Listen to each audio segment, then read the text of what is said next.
गढी दरबार जाँदैछु है गाइज। समय समयमा चाहिँ यहाँको हावापानीसँग चाहिँ एकदमै रम्न मन लाग्छ।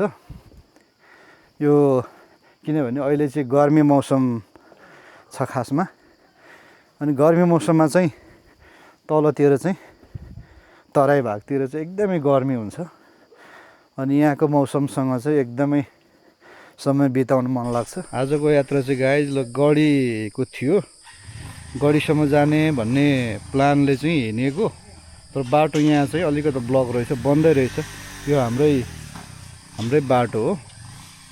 अनि यहाँ चाहिँ हाम्रो भाइहरूले चाहिँ बाइक चाहिँ यहाँ तारिदिने अरे। ओ यसरी हामी नजाने भनेको यहाँ भाइहरूले पुरै हामी कटाइदिन्छौँ भनेर यहाँ भाइहरूले चाहिँ यहाँ यसरी बोतल हामी त आफै पनि हो क्या भाइ राई त यहाँ बाटो बन्दै रहेछ। जोस् यो राम्रो हो, नठोकाउँ है। ल कहीँ ठोकिँदैन। अगाडिको ब्रेक हाल ल। होइन नि यहाँ मुनि छुन्छ हुँदैन। साह्रो अगाडि नै होइन अगाडि नै।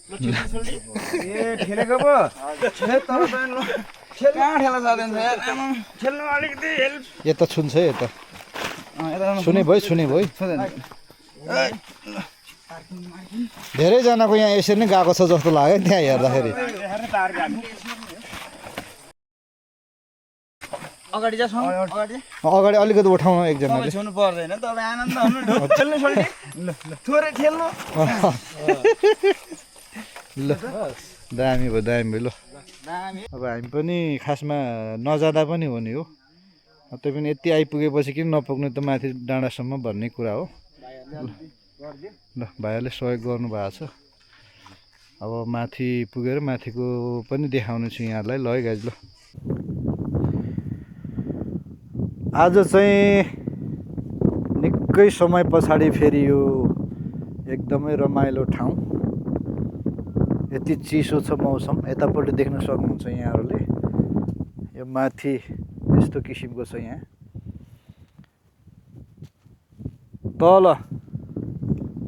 देख्न सकिन्छ यतापट्टि यो नेपालटार बजार, अनि यो चाहिँ मदन भण्डारी हाइवे पनि पर्छ त्यहाँनिर। नेपालटार बजार देख्न सकिन्छ त्यहाँदेखि हुँदै यहाँ आउँदाखेरि चाहिँ। अनि यो चाहिँ ट्याक्कै माथि गढी आइपुगेको छु फेरि आज म। निकै समयभन्दा पनि 2-3 वर्षको अन्तरालमा मैले 2-3 वर्ष अगाडि पनि एउटा भिडियो बनाएको थिएँ होला जस्तो लाग्छ। अनि आज फेरि केही अपडेट्सहरू के भयो यहाँको यो गढीमा चाहिँ त्यसको चाहिँ अपडेटहरू दिनको लागि चाहिँ एउटा भ्लग बनाउँदैछु म आज। यो चिसो पनि एकदमै शीतल, यता देख्न सकिन्छ यो पुरै बादल देख्न सकिन्छ। अनि यो माथि गढी यहीँ भइहाल्यो, गढीको ट्याक्कै काखमा आइपुगेको छु म। यतापट्टि हेर्दाखेरि चाहिँ यो नेपालटार बजार, त्यो एरिया नेपालटार बजार पर्छ। यसरी हुँदै यो चाहिँ जङ्गल छ, निकै माथि टपमा छ। अनि यता यस्तो पानी पर्ला जस्तो भइरहेको छ। तल चाहिँ लास्टै गर्मी थियो अघि। ल गाइज यहाँहरूलाई चाहिँ आज म यो गढीको फेरि अपडेट दिनको लागि चाहिँ आज फेरि एउटा भ्लग बनाउँदैछु। के कस्तो हुन्छ यहाँहरूले हेर्दै गर्नु होला, र के कस्तो लाग्यो यहाँहरूले कमेन्ट पनि गर्न नभुल्नु होला। अब चाहिँ हामी लाग्छौँ फेरि माथि गढीतिर। यो पनि गढी नै हो, गढी त माथि चाहिँ। अब यहाँहरूले सुनिराख्नु भएको छ होला गढी दरबार। दरबारहरू त धेरै छन्। यो गढी दरबार, सिन्धुली गढी, चौदण्डी गढी, होइन उदयपुर गढी, यो मकवानपुर गढी, धेरै गढीहरू छन्। त्यो मध्येको चाहिँ यो एउटा उदयपुर गढी, यो एउटा ऐतिहासिक ठाउँ पनि हो। यहाँ आइपुगेको छु आज चाहिँ। यहाँहरूलाई म चाहिँ यहाँको बारेमा के कस्तो छ सम्पूर्ण यहाँको वातावरणदेखि लिएर यहाँको संरचनाहरू पनि देखाउने छु है त गाइज। ल राइट मुखमै हो आमामा दामी ल यो चाहिँ यहाँहरूले यो ब्याक साइडमा देख्नु भएको यो उदयपुर गढी प्रवेशद्वारमा चाहिँ यो गढी दरबार प्रवेशद्वारमा चाहिँ आइपुगेको छु म चाहिँ। तर यहाँ ठ्याक्कै तल घाम थियो, अहिले चाहिँ पानी पऱ्यो एक्कासी। यो प्रवेशद्वारमा पनि अहिले त सुरक्षा गार्डहरू यस्तो खतरा सुरक्षा गार्डहरू तैनाथ रहेछन्। यहाँ त अब जुन बेला पायो त्यतिखेर छिर्न नसकिने भयो नि त। यत्रो यहाँ आमाम यस्तो छ त। अनि जिउ हेरौँ त बबाल यस्तोले त खान्छ नि त नि। र यो चाहिँ म चाहिँ ठ्याक्कै यो उदयपुर गढी वेलकम स्वागतम यहाँ छु। अनि माथि गढी दरबार चाहिँ प्रवेश गर्दैछु अबको केही समयमा। अहिले पानी पर्यो, एकछिन चाहिँ यतै रोकिन्छु म। यहाँको चाहिँ मौसम चाहिँ एकैछिनमा पानी पर्छ, एकैछिनमा घाम लाग्छ, त्यो खालको छ। यहाँ भिजिसकेको छु म, लगाए जस्तो छ। बुद्धको मूर्ति स्थापना भएछ। यो चाहिँ पहिले थिएन, म लगभग 1-1.5 वर्ष अगाडि आउँदाखेरि यो थिएन। अनि अहिले यो निर्माण भएछ। यो एकदमै राम्रो दामी चित्रकला पनि ठिक छ। बन्दुक चाहिँ एकदम स्पेसल लाग्यो मलाई यार। यो जसले डिजाइन गर्नुभयो, यो जसले निर्माण गर्नुभयो उहाँलाई पनि मेरो एकदमै मुरी धन्यवाद छ। एकदमै राम्रो लाग्यो, सेम टु सेम एकदम बबाल छ यार यो। अनि यो ठिक छ, सबै कुराहरू एकदमै राम्रो छ। यो दुईटा राखेको रहेछ, यहाँ छ एउटा, यहाँ त बबाल छ। यहाँ आउनुहुने जो आउनुहुन्छ उहाँहरूले चाहिँ अँगालो हाल्ने छुने नगर्नु होला, नो टच भनेर यहाँ लेखेको रहेछ। अब यसरी हेर्नु होला, बरु फोटो खिच्नु होला यसरी, होइन यस्तो गरेर फोटो खिच्नु होला है सबैले। ल एकदमै बबाल लाग्यो। यो चाहिँ भर्खरै बनेको रहेछ यार। म पहिले आउँदाखेरि यो थिएन। म पहिले लगभग 1-1.5 वर्ष पहिले आएको थिएँ, त्यतिखेर निर्माण भएको थिएन तल। अनि एउटा बुद्धको मूर्ति पनि भर्खरै निर्माण भएको रहेछ।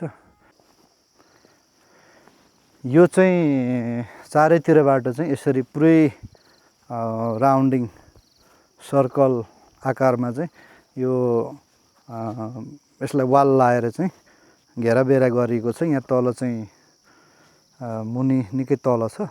अनि यसरी गरेर माथि चाहिँ मन्दिर स्थापना छ। यहाँ चाहिँ यो झुलाको पनि व्यवस्था रहेछ। आज फर्स्ट टाइम झुलामा पनि खेलिदिउँ न त। दामी छ यार, दामी छ। ओहो सट, कसले हल्लाइदिने हो कि आफै हल्लिने हो, के हो? हुँदैन त। सट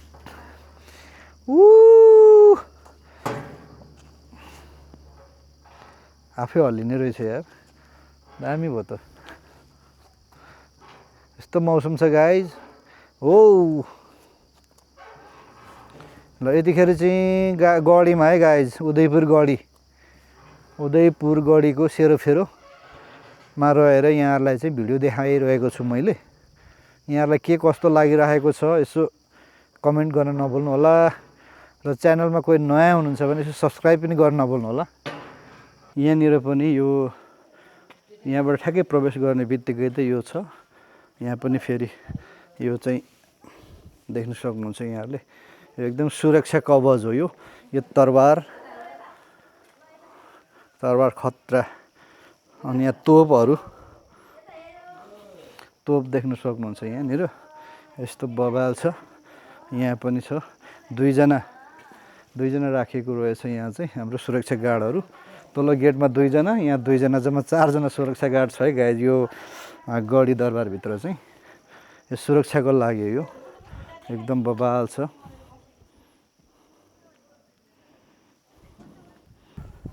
यतापट्टि चाहिँ यो केटाकेटी खेल्नको लागि पनि बनाइदिनु भएको रहेछ। अनि बाटो चाहिँ यस्तो खुड्किला अनि यतापट्टि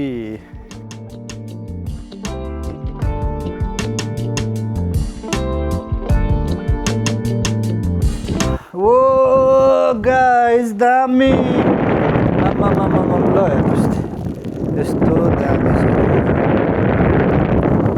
हेर्न सक्नुहुनेछ चिसो पानी परिरहेको छ।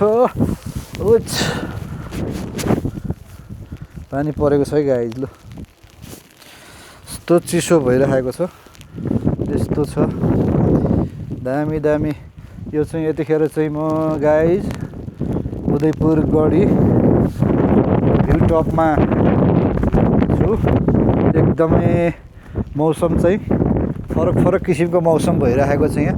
यतापट्टिबाट चाहिँ पुरै फेरि हुस्सु आउँदैछ फेरि आमामा हुस्सु यस्तो दामी यस्तो जाडो छ है गाइज। ल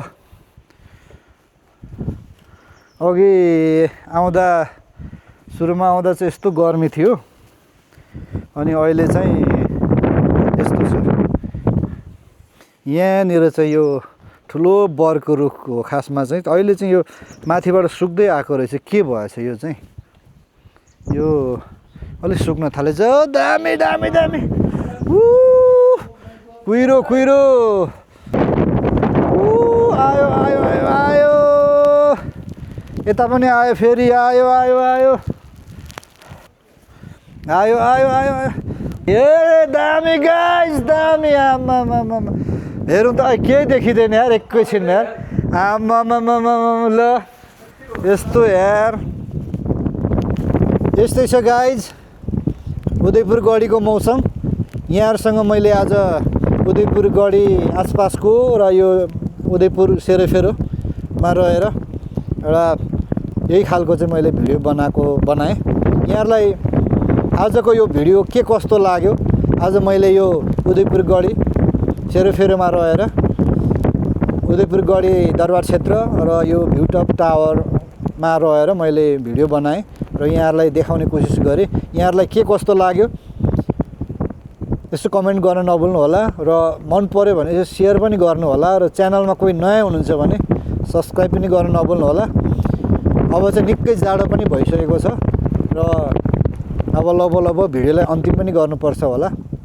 वाउ आमामामा यस्तो छ गाइस। ल यहाँलाई मन पर्यो भने सब्सक्राइब गर्न नभुल्नु होला। सकेसम्म सेयर पनि गर्नु होला यो उदयपुर गढीको भिडियो भन्दै आजको यस भिडियोबाट चाहिँ बिदा हुन चाहन्छु। हस् त बाई बाई टेक केयर।